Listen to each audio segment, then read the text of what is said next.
Hello world, it's time for the Dopamine Revolution podcast. Today's hot topic, the energy matrix. I'm Sean David Cohen, your host, and this is the ultimate symbiosis of mind and body, where we promote and protect the holy grail of brain juice, the elixir of life, dopamine. Welcome! This is the Holistic Living Network. You've just tuned in. Don't you feel special? You are special. Oh, we are going to knock this one out of the park today. The energy matrix. Everybody wants to be inside the energy matrix. The relentless pursuit of happiness. Fueled by the elixir of life, dopamine. Yes, this is a public service announcement, by the way, brought to you by vitamin B12 as methylcobalamin, the ultimate energy source from Mother Nature. No, I don't get paid to do that. And our other sponsor, oil of oregano. Yes, concentrated doses of antibiotic, antiviral, and energy-boosting, dopamine-promoting oil of oregano. Another one of nature's catapults for natural energy all day long. You can't deny it. Yes, love natural remedies. Love them. Fully stocked all the time. Yeah. The energy matrix. There's a couple different definitions of the energy matrix, okay? These are all worth looking into, all worth discussing and considering.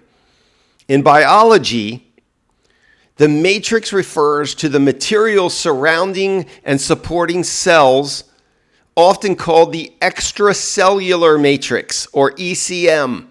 It's a complex network of proteins and molecules that influence cell behavior. The matrix can also refer to the internal substance of mitochondria, called the mitochondrial matrix. We've got a mitochondrial matrix in our brain where important biochemical reactions occur. Yes, the energy matrix refers to the composition of energy sources, including electricity. Remember, we have electricity going on in our body. That's why we can be struck by lightning or electrocuted if you stick your finger or something metal in a socket in the wall. Electricity, heat, yes, body heat, and fuel, organic food, and clean water, filtered spring water. Yes, the energy matrix fuel, the resources we must have. The human body creates energy through a process called cellular respiration. Your cells breathe, okay? They're alive. They're alive, they breathe. We have to give them the proper amount of oxygen. We can't limit it. We can't limit it with junk science food stuff and chemicals. You don't want to limit the flow of blood, which delivers all of the oxygen and the nutrients throughout the body. Yes, the human body creates energy through cellular respiration, where food molecules are broken down to release energy that's stored in them. This energy is then used for digestion and absorption of nutrients. Like when food is broken down into smaller molecules like glucose from carbohydrates, fatty acids from fats, yeah, good fats, and amino acids from proteins. See, we break down the proteins to get to the amino acids. That's why you don't have to have all of those landimals, the land animals that are hard to digest, hard to break down. It's so much work just to get to the amino acids. You're better off just eating some fish and some leafy greens if you want those proteins. These molecules are then transported to cells and further broken down through a series of metabolic pathways.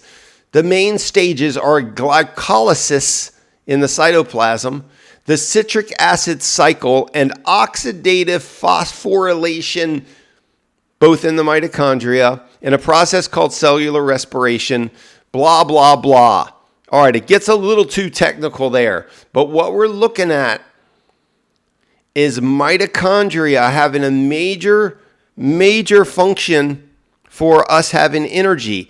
And what affects the mitochondria so much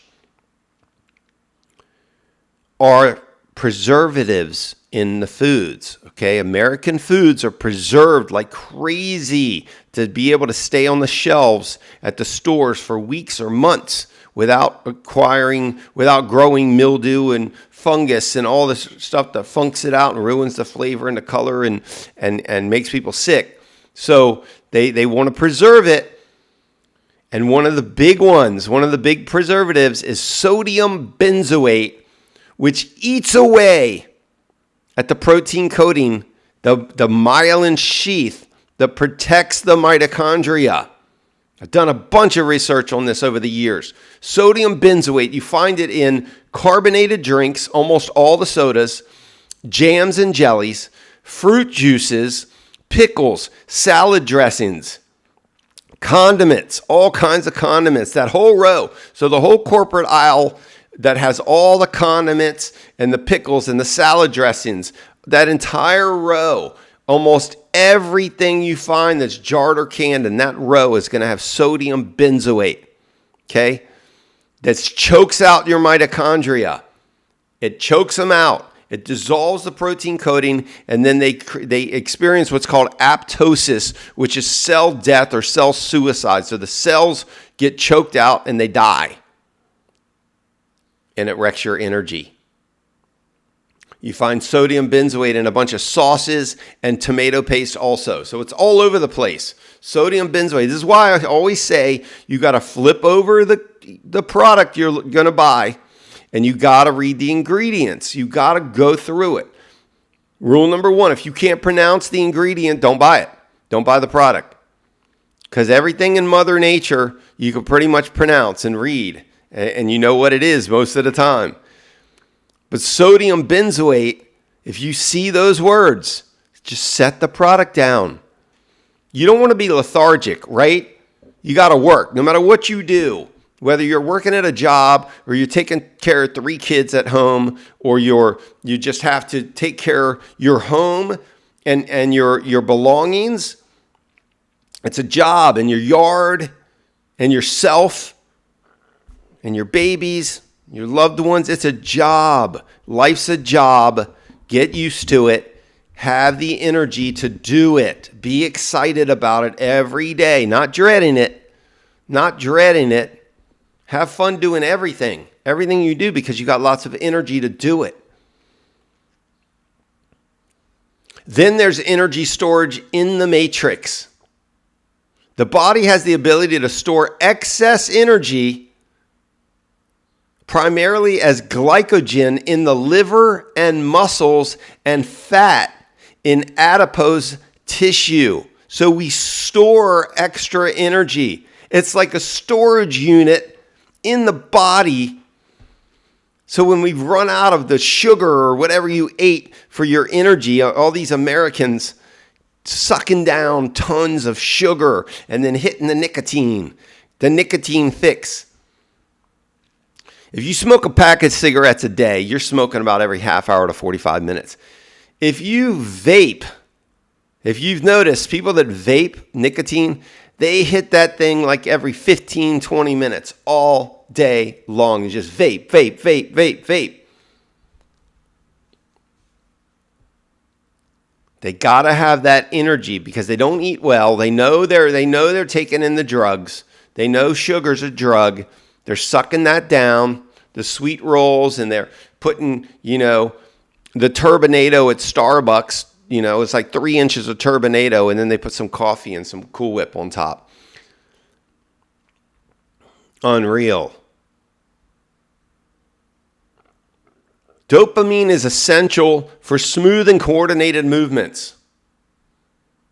So if you start messing up what you're doing, if you keep banging your arm on something or your leg or you're tripping and falling, or you're getting dizzy when you stand up quick, you're lacking nutrition and the proper amounts of dopamine to be able to have smooth and coordinated movements. Because the dopamine is helping your brain communicate with your muscles, allowing for voluntary actions when you choose to do something. Plus, dopamine can influence how much energy we're willing to expend on tasks, meaning it influences how much physical or mental effort we exert. Higher dopamine levels encourage more exploration and activity. This is why I love doing research. I love looking stuff up because I keep my dopamine levels high all day. Anytime, if I hear something interesting from somebody or on, a show or on a podcast, if I hear something interesting, I will hit pause and I will look it up. I love it right away because my dopamine is boosting it encourages me. It's like your best friend. It encourages me to explore, to take the action and explore and figure stuff out. Dopamine is also involved in attention and focus, which are necessary for completing tasks and achieving goals. You ever see these people, they start a project like at a house. They know how to redo like the kitchen or the bathrooms or the floors or the roof or the garage, and then they never finish it. They start a bunch of projects and it's just a mess for like a year or two. It'll just be a wreck. You can't go in there. Yeah, I'm redoing the floors. You can't go in there for like a year. A lot of times that's a lack of dopamine daily, day in and day out, and they can't seem to complete their tasks because they're hitting the nicotine or they're hitting the high dose caffeine drinks and the sugar, and then it's the roller coaster. It's the dopamine roller coaster. And they go up and down. Up, they do a little bit, they get a little bit done, boom, and they crash. And they crash, and then they look for something else to do. That's the ADHD. The ADD is all fueled. It's not a real disorder or disease, folks. It's all fueled by chemicals in food. All of it. All of the RFK is trying to get the synthetic dyes out of food. That's why he knows. He knows it's ADHD, it's ADD. That's all driven by the synthetic dyes in food and the endocrine disruptors that screw up your hormones. That's all food chemical related.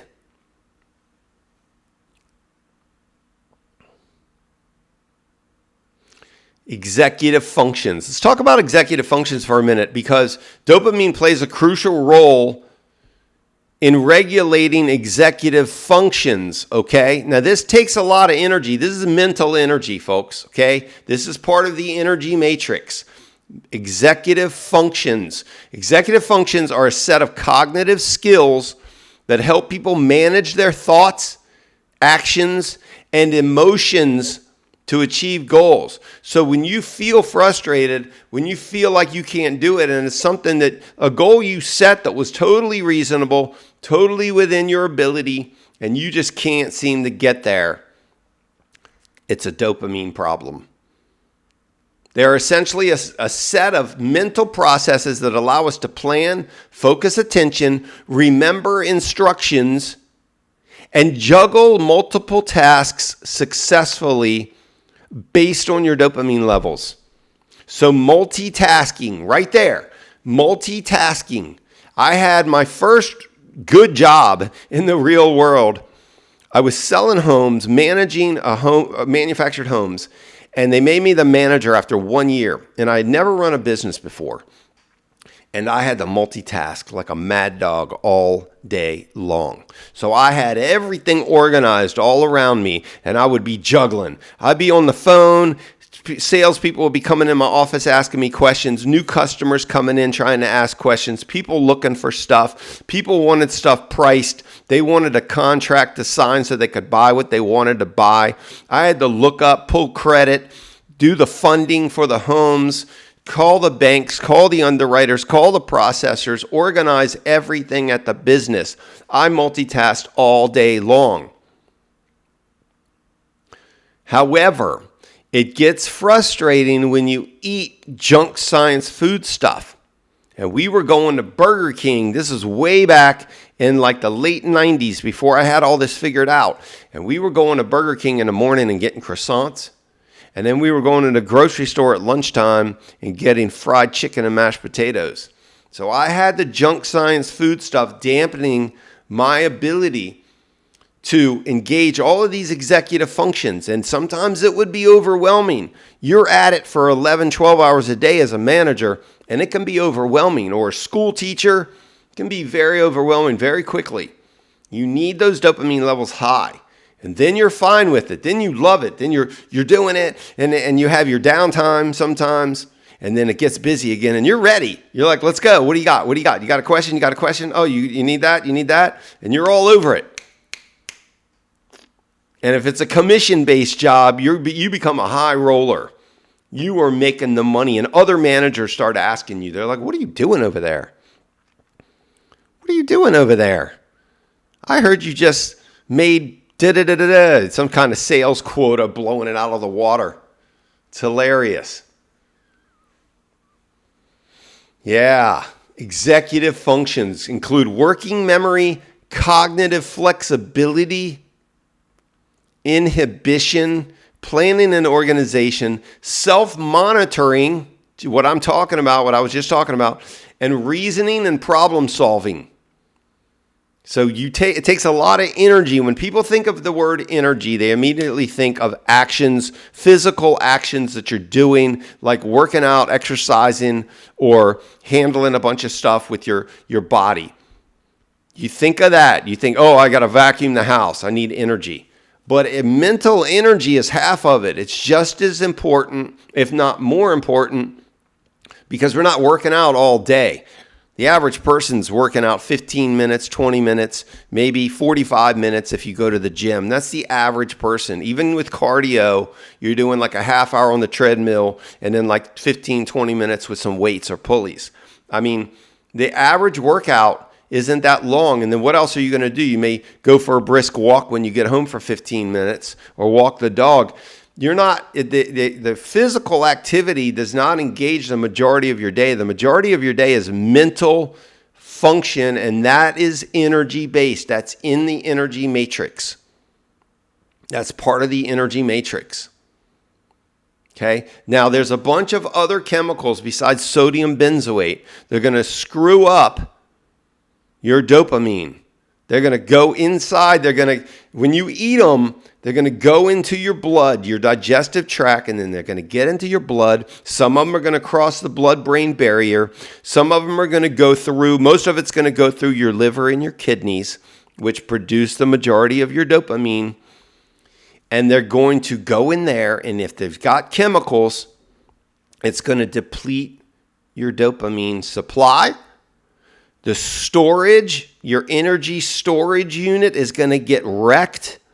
And then the transportation of the dopamine on the neuronal pathways will get wrecked also along the way because the roads are being destroyed by the chemicals. Remember, their fiber optics in your body, the wires that carry the dopamine, the neuronal pathways are protected with a protein coating, just like the vesicles, the sacs that hold the dopamine in your hypothalamus.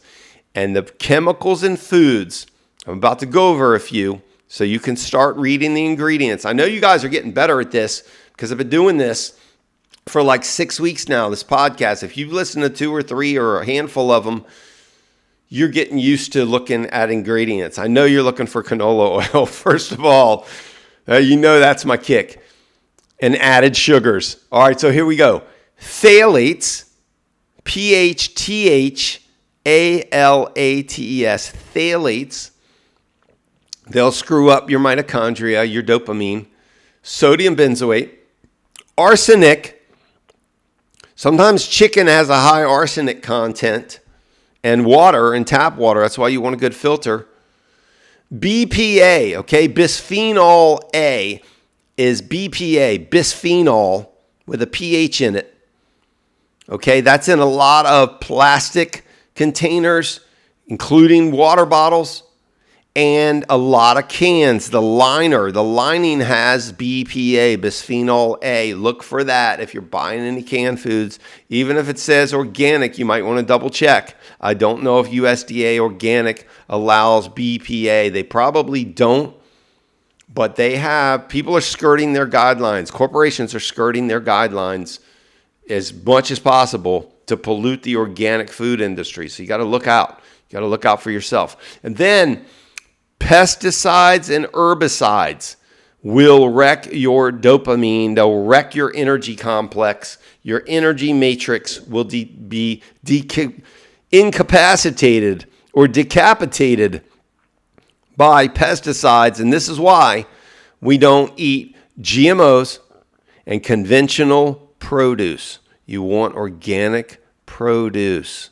Unless it's got a thick skin, then you don't have to worry much about it, like the bananas and the avocados. But anything with a porous skin, anything, strawberries, blueberries, all your leafy greens, all your herbs, almost all the berries, all of that stuff is going to absorb the pesticides, the toxic herbicides, the Roundup, the glyphosate. It's going to get absorbed into it. You can't wash it off, in other words.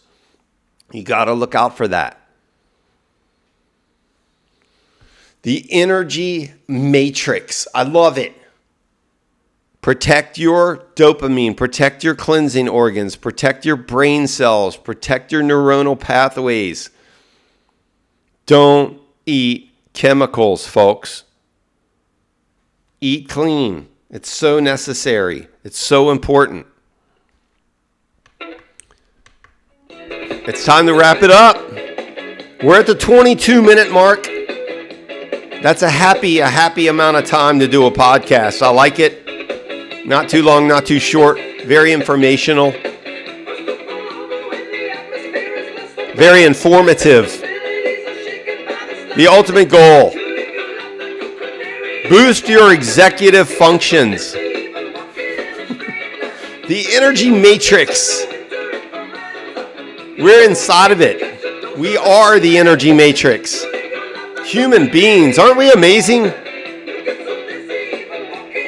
We're amazing how we can influence each other to do smart things. Better than any other animals on the planet. All right, guys, gals, have a great day.